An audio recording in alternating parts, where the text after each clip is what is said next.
Are you struggling with roadblocks as a woman in the challenging and constantly changing world of corporate America? If you feel stuck in your career, you may be holding yourself back and may not even realize it. Prepare to be enlightened by the meaningful discussions here at the No Woman Left Behind podcast. Each week, gather the insight you need to break down those walls of limiting beliefs. Unleash your full potential and unlock the leader within. Listen to raw conversations with corporate women as they share inspiring stories with the purpose of obtaining their dream career and living a truly fulfilling life. Here's your host, Rosie Zilinskas.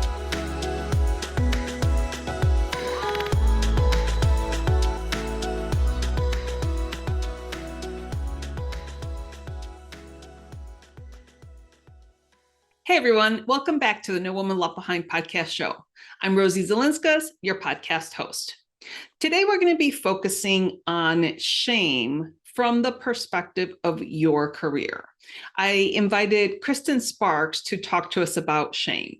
Kristin Sparks is the founder and CEO of WRAR Inc, a communications and connections company that empowers individuals and executives through corporate and personal growth guidance and specialized retreats. As a trainer in the Jack Canfield methodology and a trauma and shame recovery specialist, she has made it her life's work to empower women, entrepreneurs, individuals, and executives through leadership values and personal growth workshops, seminars, and retreats featuring out-of-the-box discovery experiences. Kristin and I are going to talk a lot about why women have shame, specifically around asking for what they need, asking for that promotion.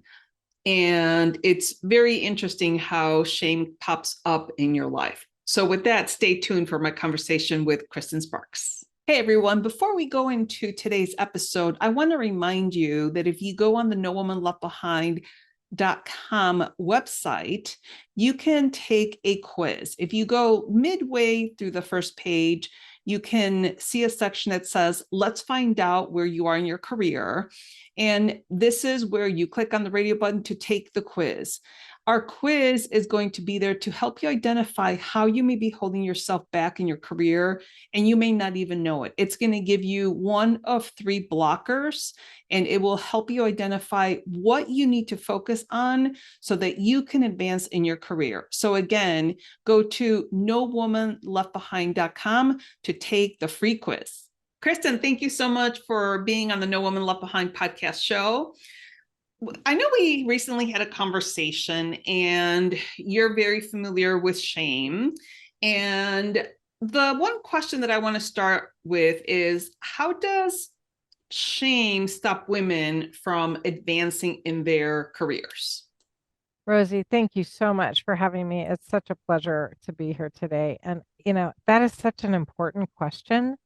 Shame can stop women in corporate, home, anywhere in their life. It just is one of those roadblocks that they come up against that is very difficult to get past. And a lot of it has to do with hiding, not wanting people to know something about themselves that they're, feeling limited about, they're feeling lacking about, unworthy about.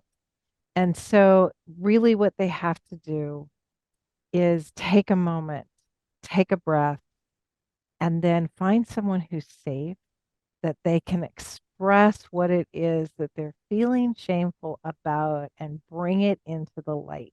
It doesn't mean that you need to go to your boss and tell them, that you've been raped, or, go to someone who may not understand where you're coming from. Really find someone who's safe, whether that's a friend or a therapist. It could be your boss, but someone that is not going to judge you, someone who is going to hold your hand through the process. And so why do you think that women feel shame? I mean, obviously it's because of different scenarios. And I think you and I talked about our stories, right? So yes. You and I had somewhat similar stories. I had a, bad divorce, and you had things happen in your life. And I came out, thinking about, okay, I need to turn my life around. I have these two little kids from a really terrible divorce. And I started progressing in my career. Mm-hmm. And I think from what I remember, you kind of went the other way where you started feeling shame. So let's talk a little bit about your story. Sure, absolutely. For me, I was very, very young when I got married. I had 3 children relatively quickly. And so by the time I was 25, I had 2 daughters and a son. Mm. And I had an abusive husband who was what they now call a gaslighter. Mm-hmm. Back then, they didn't have a definition right. for it. I just knew that if he told me the sky was purple, by gum, it was purple. There was no doubt about that. And so I truly believed that I didn't have any worth. I didn't have any value. I didn't have anything to give anybody. There were so many things within that I fought, even when there was evidence to the contrary. Even when there were other things that were happening that I could have gravitated to, I was afraid to because of the value that I carried within myself. And really, shame comes down to value. What do you value within you? And so for me, in order to be able to survive, I had to make this choice. Do I stay and be this parent that I don't want to be? Or do I leave and become the person that I know I need to be? And so that's where my shame came in. I'm a mom without my kids. And women can look at you in that way, that you just know that they're judging what you're doing because they don't know the whole story. And sometimes when we are looking at someone else, when we are judging our own insides by someone else's outsides, that can be very difficult. And for me, it caused a lot of shame and guilt. And so I carried that for quite a few years. And that stopped me from being able to truly express myself, especially within the corporate world. I was intimidated by every woman I came up against or even came in contact with, even was into the point that if I had to work with another woman, I shut down completely. So, for me, that's kind of my backstory with shame. And that's why I got into this work. That's why it became so important to me to help women get over the trauma and the shame and the dis-ease of our body and mind to recover and become transformed. So when we keep it inside, when we allow it to really dictate what we're doing, how we're doing it, who we're able to associate with, who we're able to go to for safety or mentorship or any of those things that we need to really be able to progress in our career, we can't. That is so interesting and obviously everybody knows, when you have trauma, if you haven't dealt with it, it's always going to keep popping up until you feel that you're healed, but you have to make a conscious effort. I actually just had a conversation with a person, one of my guests recently, and she said, once your psyche feels safe, and if you haven't dealt with it, that's when you might have chronic disease, because your body now feels like, oh, okay, she's doing okay. So now it's time to deal with this one big, huge trauma. Right? That is so true. It can come out as acne. It can come out as, a multitude of different things. And for me, it was cancer. Oh. Yeah, it was esophageal cancer. And it was, to me, a calling to use my voice. And whether it was getting up and speaking, whether it was doing podcasting, whether it was guest, but it was to use my voice. It was to get out there and tell people the story so that you don't have to go through this by yourself. There's other people out there. And I think sometimes, I'm pretty vocal about, not vocal, but I don't hide the fact that, I was in a domestic abuse, violence, situation with my divorce. And it took me almost 4 years to get divorced. And it was just a very painful time in my life. But you do feel when you're going through things like that, especially at work, it's not like you're advertising it, it's not like you're talking about it. So, like you said, sometimes I felt shame because I was pretty much one of the only ones from my friends that has been divorced. And I still have, like, the majority of my close friends are still married. And when I would think about it, it's like, well, why me? Why did I have to be the one to get divorced? And then you feel that shame without even realizing that it's shame. And so one of the reasons why I wanted to invite you on to, the show is because a lot of times women feel shame in other ways in the corporate world. Like if they're asking for money or a promotion, why do you think that is that they feel that shame and, there's that lack of asking? I think a lot of it comes down to what we were taught growing up.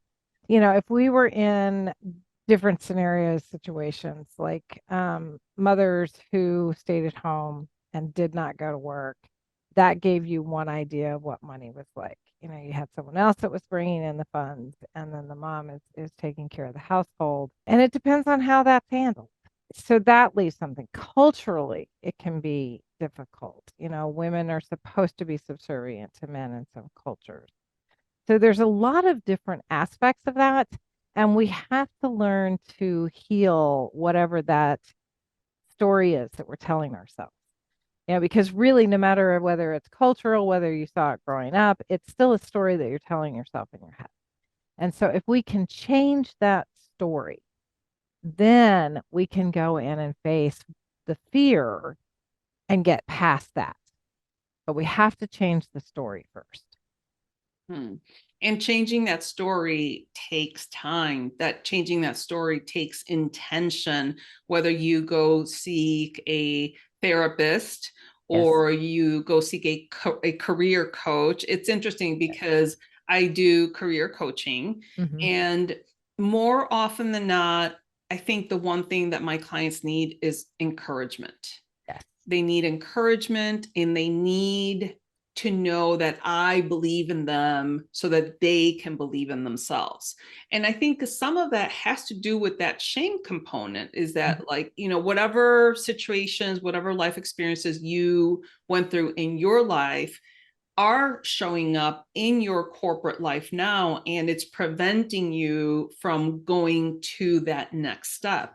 And so what does so you are, so your company is called WRAR, right? Yes, and you deal with communications. What else do you do? What is your specialty as far as your company is concerned?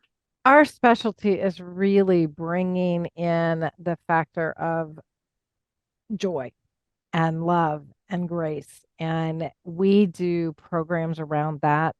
We want women to really be able to embody their value, really be able to embody their vision, and then to be able to brag about what they have accomplished. And by doing that brag exercise, I call it the art of the brag, you learn to embody accomplishments so that you can move forward. It does help to really erase the shame factor, erase the guilt factor.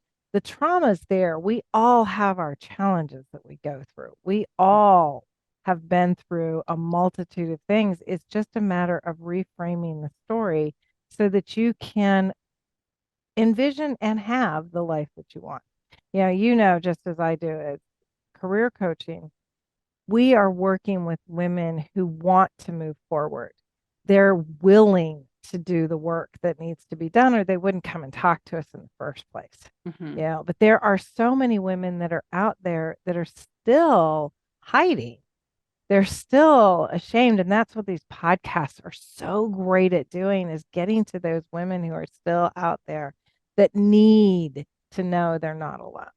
And that WRAR is really all about that. We're really getting to that deep-seated desire to speak their truth. Hmm. Now, you talked about trauma a little bit. Mhm. Do you work with people that have had traumatic situations? I do. I do. I love to work with women who have been through some of the same things you and I have been through, as far as abusive relationship, narcissistic men, and others. There's a multitude of different types of Sure. relationships. So, yeah, I mean, trauma is so dear to my heart because we all do have those challenges, because we do have those stories. And there are traumas can come, like with the hurricane we were talking about just Yes. recently, that we had here in Florida. Even though we didn't get hit, going through having to get everything together and worrying about where it was going to go and where, because they turn at the last minute. And for me, this was like a repeat of 30 years ago. My first experience in Florida and my first experience of a hurricane was Andrew. Oh, I knew you were Yeah. going to say that. Yeah. Which hit Miami 30 years ago, and I'm on the other coast now. And, so there's that. And that's trauma. Mhm. So trauma doesn't have to be the really big things. It can be also little things. The trauma can happen when you have a near accident. Mhm. hmm And that can trigger something that happened before. So there's a multitude of layers that you work through with trauma. There's a lot of inner child work that we do. We do women's groups that will sit and speak about trauma and then change those stories. Because one of the things that I've learned through doing this, the more that you talk about the same trauma, the more you traumatize yourself over and Mm. over again, and you traumatize those around you. So if I gave you the details of every trauma that I have been through, you could feel what I'm talking about. Yes. So that's not what we need to do to get beyond the trauma. And so we work very carefully and very, very diligently to reshape that so that you Mhm. can release it and move on. That makes so much sense. I think trauma, sometimes when people go through traumatic experiences, they don't want to talk about it. Mm-mm. And to me, that's almost worse because you have this thing inside you that you haven't dealt with, you haven't talked to anybody. Sometimes it helps talking to, other people about your experiences because they can give you different perspective or just listening. Yeah. Just listening about what happened is healing because you kind of get it out there. It's like you're purging all these negative things that you've dealt with. So I think that's, it's essential for people. I think women are Yes. better at doing that than men, but men still need to be able to talk about what they feel and what they experience and stuff like that. Yes, absolutely. Absolutely. But you need to, you hit on something really important there. The main factor of that is purging. Hmm. If you're willing to do the purge, then we need to learn to release it. Yes. Because if you continue to purge, and then you go back into the trauma and then you purge again, you're not really releasing it and moving forward. And holding on to it, like you said, it will come out in a multitude of different ways. Your body holds all of that trauma. It Mhm. doesn't want to hold that trauma. So it finds ways to release it if you don't purge it and let go. Absolutely. And part of the trauma too, I think the other really key component to that is forgiveness. Oh, yes. And I always say, forgiveness is for you, not for the other person, because the other person did whatever they did. But in order for you to like really heal and release from that trauma so that you can thrive and move on in your life and your career, that's really important too. Would you agree with that? Absolutely 100%. And the first person that you need to forgive is you. Yes. Yeah. Yes, absolutely. I think that's so key. Now, I want to kind of go back to unpack the art of the brag a little bit Yeah. more. Now, tell me, I don't know, maybe there's a client story or an example of how you actually were able to apply the teaching of the art of brag to somebody and how they transform. So, could you have a story like that? I do. I do actually. I have one that just came through the other day that I didn't even realize that I had done. But we worked together about a year ago, and she, beautiful woman. She in New Zealand, they were still in lockdown, and we were working through some of her trauma. And I don't want to get into her story too much, but she did not believe that she had had any accomplishments. And so I used Jack Canfield's 100 accomplishments, and we worked through those. We just sat down and I said, okay, let's talk about all the things that you have done. You know, you've been a mom, you have helped your husband with his career, you graduated from high school, you graduated from kindergarten. You know, we just went through all of these different things that we never think about, that is something we've truly accomplished. You know, sometimes we don't even look at getting up in the morning as an accomplishment, and it really is. You know, being able to put our feet on the ground and say good morning to the world is an accomplishment that we have to celebrate. And I've noticed that that seems to be easier in the sales world because it's a competition and they put all the numbers and the analytics and all of that so that people can see them, what their ratios are and all of that. We don't do that as women. We tend to discount what we're doing. You know, oh, it's just something I do. Oh, I just did that because. Yeah, and we don't look at all of the little things and all of the big things and say, wow, we really did that. And so recently she came back to me and she said, you know, everything that we did has come full circle for me. And when I said yes to you a year ago, I now have the courage and the ability to say yes to this new place that I'm going. And it's just so amazing when you truly embody what you have accomplished. This spurt, it's like this flower just suddenly opens up and the world is their oyster, you know, it's great. Yeah. Now, when you teach the art of the brag, do you have any steps, or what is the process when you're teaching the art of bragging? Yeah, sure. The first thing that we do is we really look at what you have achieved. And we take that as small steps. You can do the 100, you can do a multitude of different things with that. But the most basic is 5 things a day. If I look at 5 things that I've done today that I've achieved before I go to bed, and I say, okay, you know, I was able to get this process done. I was able to get that done. I was able to look at my emails and clean out all my promotions for the last 9,000, you know, whatever it is that you are happy about achieving for the day.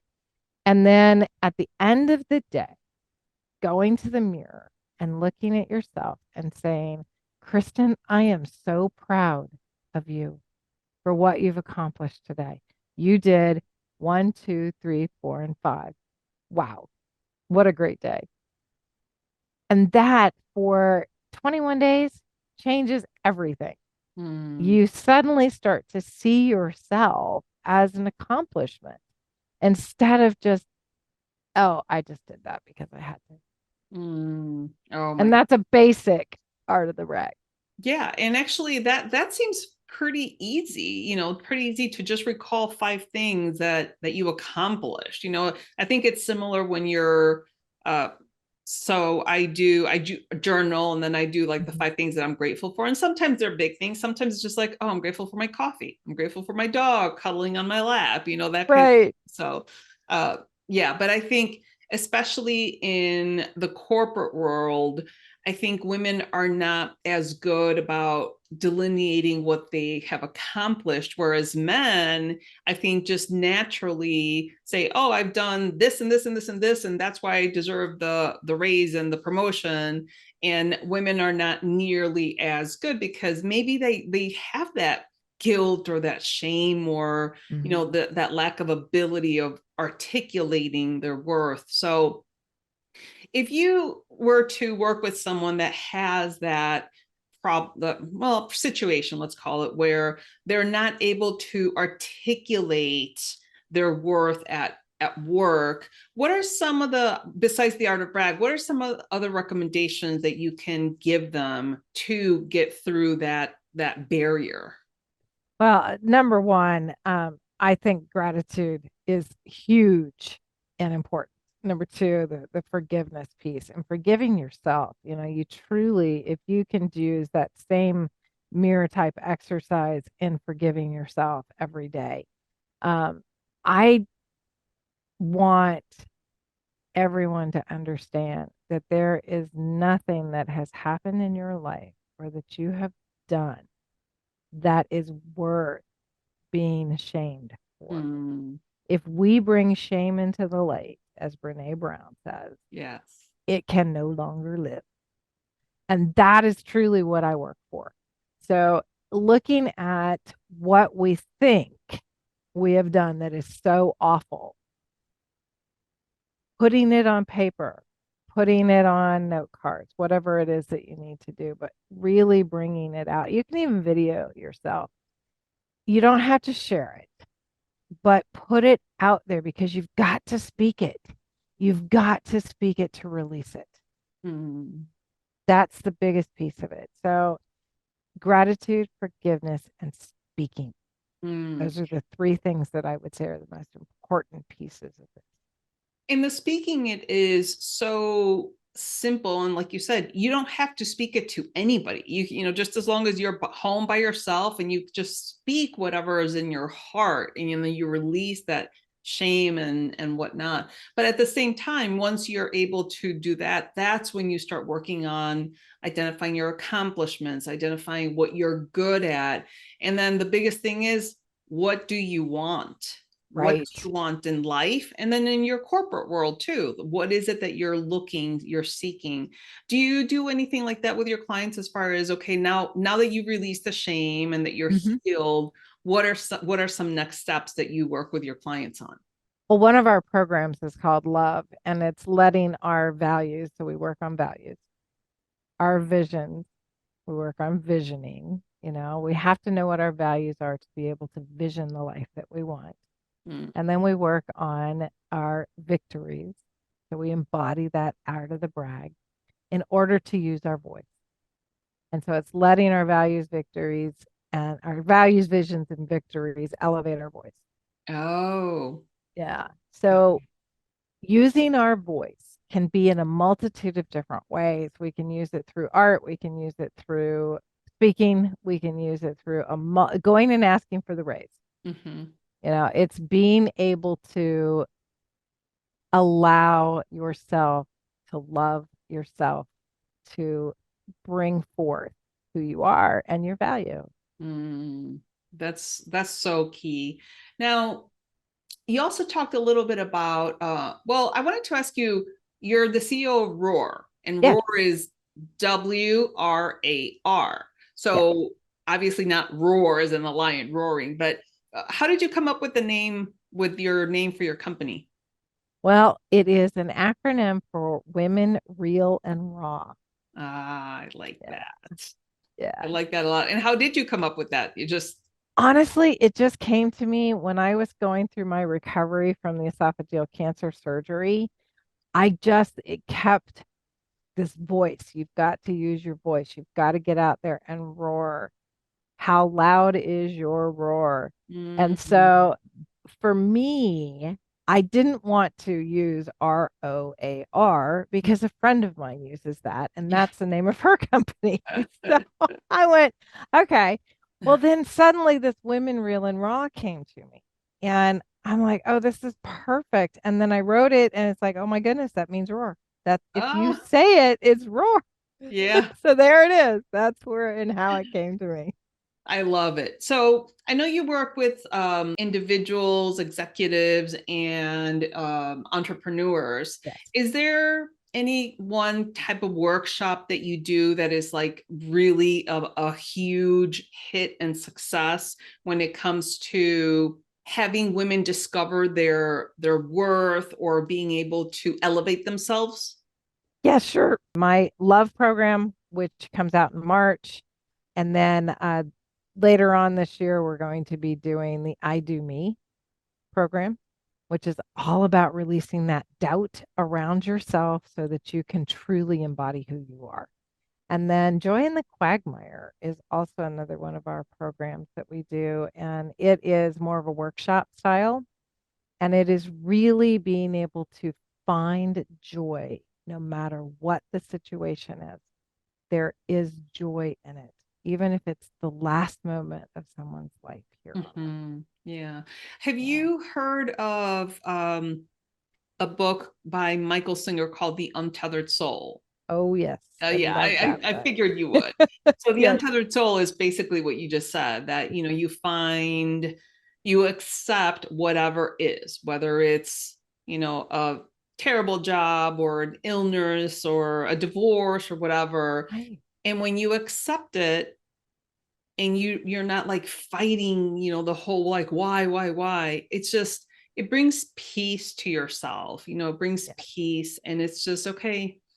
As much as, you know, it is what it is, you know, Right. comes up, it actually is what it is, and you can be still happy and at peace with anything that happens. So I love that book, The Untethered Soul, because it literally teaches you, it shows you a different perspective of, no matter what you're going through. First of all, I'm a big believer that things happen for a reason. Mm-hmm. And you are exactly where you're supposed to be. Yes. But you have to get through whatever it is that you're going. You can't get past it, but you have Right. through it. And by getting through it is accepting, feeling your feelings, because so many people are afraid to feel their emotions, right? Right. You know, feelings are just feelings, and Yeah, they will wash over you like the waves in an ocean, and then they're gone. You don't have to live in them. You don't have to say, okay, well, I'm feeling bad today, so I'm going to feel bad forever. It's just for that moment. exactly. Everything we do is just in the moment. And I think a lot of women feel fear, whether it's a confrontation of a conversation with a loved one, you know, a partner, spouse, whatever, or it's that conversation that, you know, you want to go and ask your boss to be considered for a promotion, or to, you know, for that raise and whatever. And I know I keep emphasizing the raise, but it's the simplest, you know, example. Right. And so I know you also have a retreat that's called the Out of the Box Self-Discovery Experience. What is that about? It's actually called the I Do Me Retreat. Okay. It is out of the box self-discovery experience. It is a 9-day retreat that is an amazing transformation from where you are to where you want to be, going through a multitude of different experiences within that. And they had to be postponed this year because of the hurricanes. They hit all at the same time. So they're postponed until either 23 or 24. We're not really sure yet. Um, but they're, you know, based on all of this other work. It's based on, you know, the love program and the I Do Me program. And, you know, we as women really need to learn to support each other, to, you know, whatever it is that we're going through, whether we're going to ask for a raise or we're going, you know, through having issues with talking to our spouses at home or our friends or kids or whatever. If we can learn to support each other in all aspects instead of competing with each other, we would have this hugely different experience of life. I think that part of that problem, or why I see that as a problem, is because we have been taught that our worth is based on somebody else's outsides. And so we need to start looking at where our worth is based on our insides instead. But you're right. We have this fear of emotion. We have a fear of loss. We have, you know, we are always putting a value on something we don't have versus appreciating what we do have. Yes. And so we have that fear that we're not going to obtain it, like asking for a raise, you know, which is, you're right, a very simple way of explaining this. You know, if I have to go in and ask for a promotion or a raise, I might not get that. And if I don't get that, then I'm not valuable. Other people are going to see that I'm lacking. Other people might judge me in the fact that someone else beat me out of that. It's not that maybe it's not the right time for me. Maybe it's not where I need to be because I need to be right here. Right. I still need to learn this lesson, or I still need to do this. Or this other person who I should be celebrating for getting the raise or the promotion is in that space where they need to be. So if we start looking at it like that, I think there's going to be a whole lot less fear of asking for something that we want, because then we can say, whoever we're asking this from, boss or whatever, what do I need to be able to get the promotion? What do I need to be able to get the raise? Not what do I have to do? Who do I have to stomp on? What do I need? But if we can start to look at it that way, we can then start to release that fear. Got it. Okay. Now, I know that there's women that do climb the corporate ladder, say to that executive level or their CEO level. And sometimes they turn into not so nice people. Mm-hmm. Why do you think that is? I think that is a fear as well. You might find out that I don't really know what I said I know, or what I thought I knew, or what I needed to, or, who knows? I mean, there's so many different layers within that, but it is fear. It's fear that someone's going to find out that we shouldn't be where we are. Interesting. So that kind of comes down to their trying to protect whatever position they're in, and they're afraid of being found out, that they're maybe an imposter, and it comes out as very aggressive and very condescending and protective. And the message that I want to listeners to hear is that it doesn't have to be that way. No. It really doesn't have to be that way. And it's No. unfortunate that it is.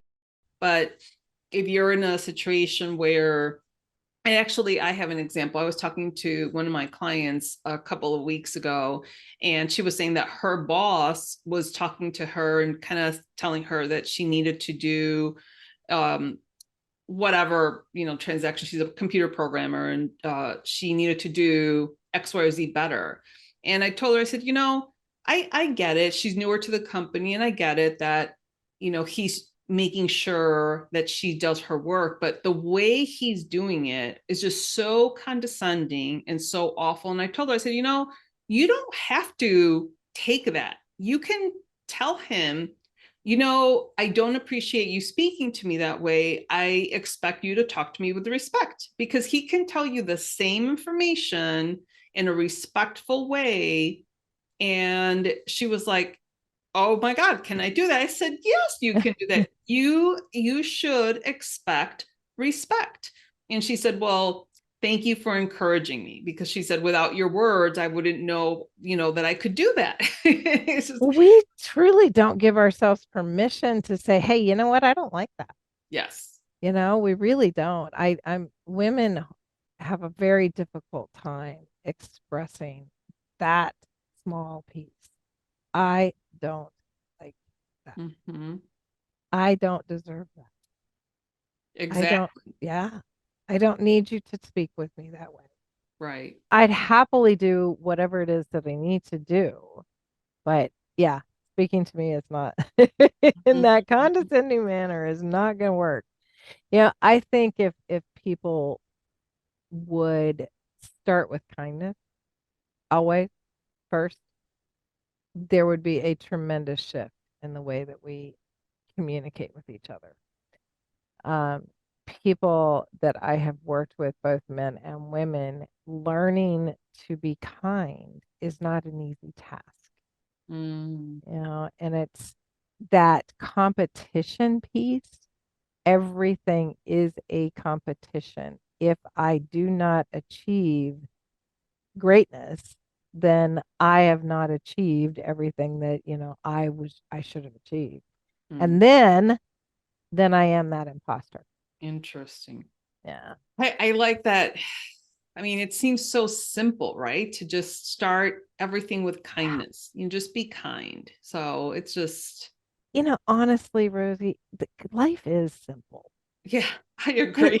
it really is, and we complicate the Oh hell my out of gosh. it. Yes. I always say life is easy. It's people that make it hard. I Right? always say that. I My name is Kristen Elizabeth Sparks, and now that you know that, I know Yeah. that's very important that you know. But my initials, and I'm an acronym freak. Okay, if you haven't noticed, but the initials are KES, and I had them in tattooed on my wrist. And I looked down and I went, "Oh my God, keep everything simple." Mm. Hmm.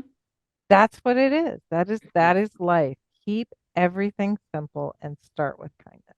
I agree. Now, I know that we're kind of getting towards the end of our conversation here, but I know that you and I had talked about when you have a goal that looks Mhm. really overwhelming, what can you do to work through that goal? Well, first, let's break it down. What is the goal that you're trying to achieve? If you're trying to achieve the corner office, where are you right now? Let's start there because we always got to start exactly where you are. And then we're going to take and we're going to make a plan to get you from where you are right now to that corner office. And is that education that you need? Is that, a workshop that you need? Is it just going to your boss and saying, I want the promotion? And if it is each one of those things, each question that has an answer can have steps within that answer. Hmm. So it really depends on where you are. But, just as a standard, let's say you're in the middle management and you want to become the vice president of the company. So there's certain steps that you're going to have to take to get there. You need to have the education that they require or the experience they require. And how do you get those? So let's take that, break that down, and take the steps that you need to get from there. So each and every aspect of a goal can be broken down, can be minimized so that again, it's simple. It's not this huge, overwhelming thing that we just look at every day and go, there is no way I am ever going to make that. Hmm. And that really, we become our worst enemy. We really do. We get in our own way. We tell ourselves we can't do something. So if we say, okay, today I need to accomplish A, B, and C, and by doing that, then tomorrow I can move on. And if I don't get to do all A, B, and C, I'm not going to beat myself up. I'm Right. just going to take that one. I'm going to put it till tomorrow and we'll take care of that next step. And but you just kind of build upon that. And you know this as well, by encouraging that person, encouraging that action, we will eventually get to that goal. I love it. I mean, again, it kind of goes back to keeping everything And simple. simple. It's incredible how it Yep. always goes back there, and again, it has to do with the trauma, the goals. It's like everything is a process, and you as a human being, you just have to be patient to go through all the steps, because eventually, if you really want something, you're going to get it, but you have to go through the process, and you have to go through, like you said, all of the steps Right. within the steps, right? Yeah. We're like onions.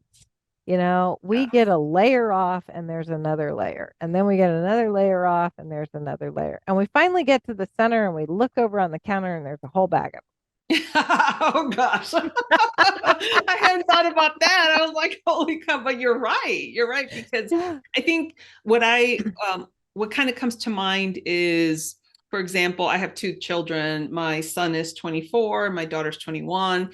And as they were growing up, just as you kind of quote unquote conquered a phase of their lives, they would go into a different phase, and then you have to start all over again. And it was like, their whole lives are just like you were evolving with them. And it's like, just when you thought, I'm like, okay, I got this, then boom, something would change. Right. Start all over again. That is so true. That is so true. And that's exactly what we do with our clients. We walk them through each and every stage that they need so that they're not going through it alone, that they do have someone that they can lean on, and then when they get to a certain point, there's something else that we need to do. And so we work through that. I love that you use that, having kids is one of the most amazing things I have ever done in my life. Mm-hmm. And I have 3 beautiful grown-up children some have children of their own. And it is an amazing process to watch how they evolve and how we evolve with them. Absolutely. Absolutely. Well, Kristin, you've obviously provided us with some fantastic information. And are there 2 tips that you could leave our listeners with that they can use, whether it's in their life or in their corporate life? Well, 2 tips is say thank you when you get up in the morning before your feet hit the floor. And say thank you when you lay down at night. I like that. Those are 2 very simple tips, but at the same time, it kind of brings that gratitude conversation in, both in the morning and in the evening. So I think that's a perfect way to close today's conversation, Kristin. Any final words to our listeners? I just want you to know that we're here. We're here to hear you. And whatever it is that you're going through, it's okay. I love it. Again, keep everything simple. Yes. All right, Kristin. Well, thank you so much for your time on the podcast show today. It was lovely, and I appreciate you so much. Oh, I appreciate you too, Rosie. Thank you. That was quite an insightful conversation that we just had with Kristin Sparks. We talked a lot about shame. And I think for me, one of the biggest things is that shame is an emotion of something that you're trying to hide. Whatever happened in your life, like at one point, my divorce, my really awful divorce, I didn't want to talk about it because I was ashamed of being divorced. So that's an example. But the thing is that you need to work through that shame so that you are able to get past it. So you need to heal that trauma so that you are able to get past that shame and let that shame go. I think that's going to be a really big part of continuing to advance in your corporate career, because if you feel a lot of shame and negative feelings, it's going to be difficult to get through the next step in your career so that you can continue to advance. A couple of the things that we talked about is to embody your accomplishments instead of discounting what you have achieved. Kristin talked about the art of the brag. So writing down maybe 100 accomplishments, whether it's being a parent, graduating from high school, getting up in the morning, that kind of stuff. And it is really important as well to feel your feelings, because if you're constantly trying to push your emotions down, then at some point they're going to bubble up and you're going to overreact and something terrible is going to happen. So it's important for you to feel your feelings, whatever feelings you have about your job, your boss, your accomplishments at work. Take some time to feel all those things so that they don't take up space in your head, space in your heart, so that they dissipate. The last couple of things that I will leave you with is try to attain value from within yourself and don't look for value outside of yourself. And I'll give you an example that has worked for me. When I was younger and I had a problem, I would call my girlfriends, my sisters, anybody that would listen. I would pose the problem to them and I would hear the solutions that they were providing me, and then I would make a decision. Now that I'm older, if and when I have a problem, I try to sit with it and I ask myself, okay, well, what do we feel about this? What are we thinking about this? What are some possible pitfalls? What are some solutions? And then I make it a point to come up with a decision by myself on whatever it is that I'm struggling with. Now, that's not to say that I don't talk to my husband or my sisters, or anything like that, but I no longer depend on them to make a thought-provoking decision in my life. So that's just a very simple example. And then finally, the last thing is Kristin left us with 2 tips. Tip number 1, she says, say thank you when you wake up in the morning before your feet touch the ground. And then tip number 2, she says, say thank you when you get in bed and you're ready to end your day. Well, again, this was pretty insightful conversation for me. I had a lot of fun with Kristin Sparks. All of Kristin's contact information is going to be on the episode blog. And if you have any things that you're struggling with and you want to reach out, please send me an email. You can contact me on my website, nowomanleftbehind.com. I'm also on LinkedIn, but I would love to have a conversation with you. If you're looking for any career advice, if you go on my website, I have a way for you to do a 30-minute complimentary consultation, and we can just chat about what's going on in your life and your career.